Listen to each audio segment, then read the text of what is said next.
I'll be demoing EasyWhip for a whip stitch as well as a WhipLock, which is a Krakow type locking stitch.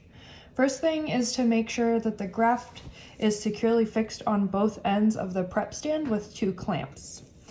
The first stitch that I'm going to demonstrate is a typical whip stitch that will look like this when completed. First thing is to open the box, puncture through this and tear off at the perforations to expose the EasyWhip needles. And then to actually open the envelope, open, unfold the flaps, fold down, and then first thing is to grab the suture and unwind,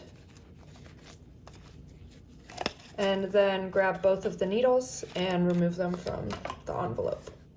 So EasyWhip has 2 parts. It has a solid insert that's blunt and won't cut your gloves or penetrate through tissue. And then it also has the hollow needle tip sheath, and the insert is slid inside and has a stop. To actually use EasyWhip, it helps to keep the insert in your dominant hand for stitching and also helps with suture management. So to start off, you run the suture underneath the tendon. So you have the insert in one hand and the needle tip in the other. Put the insert inside of the hollow sheath, pass the needle through the tendon.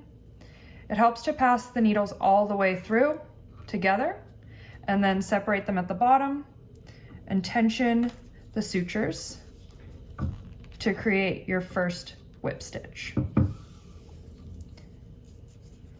Grab the end of the needles, put the insert back into the hollow sheath, pass the needle through the tendon,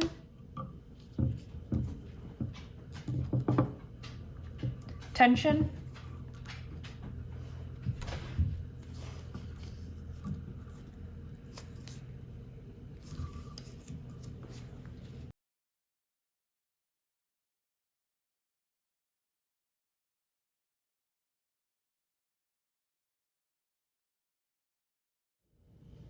The second pattern that we are going to demonstrate is the WhipLock stitch, which is a combination between a whip stitch and a Krakow stitch.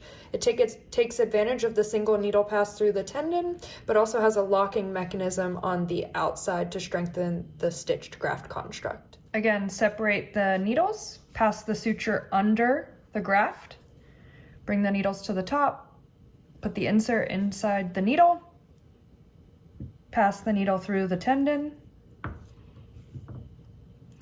and pull, but this time leave loops of suture before tensioning fully. Separate the needles, pass them back through the suture loops, and then tension the suture. Bring the needle portions to the top of the graft, put the insert into the outer needle,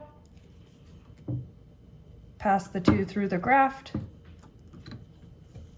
tension almost all the way, but leave 2 loops. Separate the needles below, bring back to the top and pass through the needles. It's important to go in the direction of stitching, so toward the end of the graft, and also to keep the insert in your same hand that you started with in order to create the WhipLock stitch pattern. So pass the needles through, tension the sutures, bring them back to the top, put the insert in,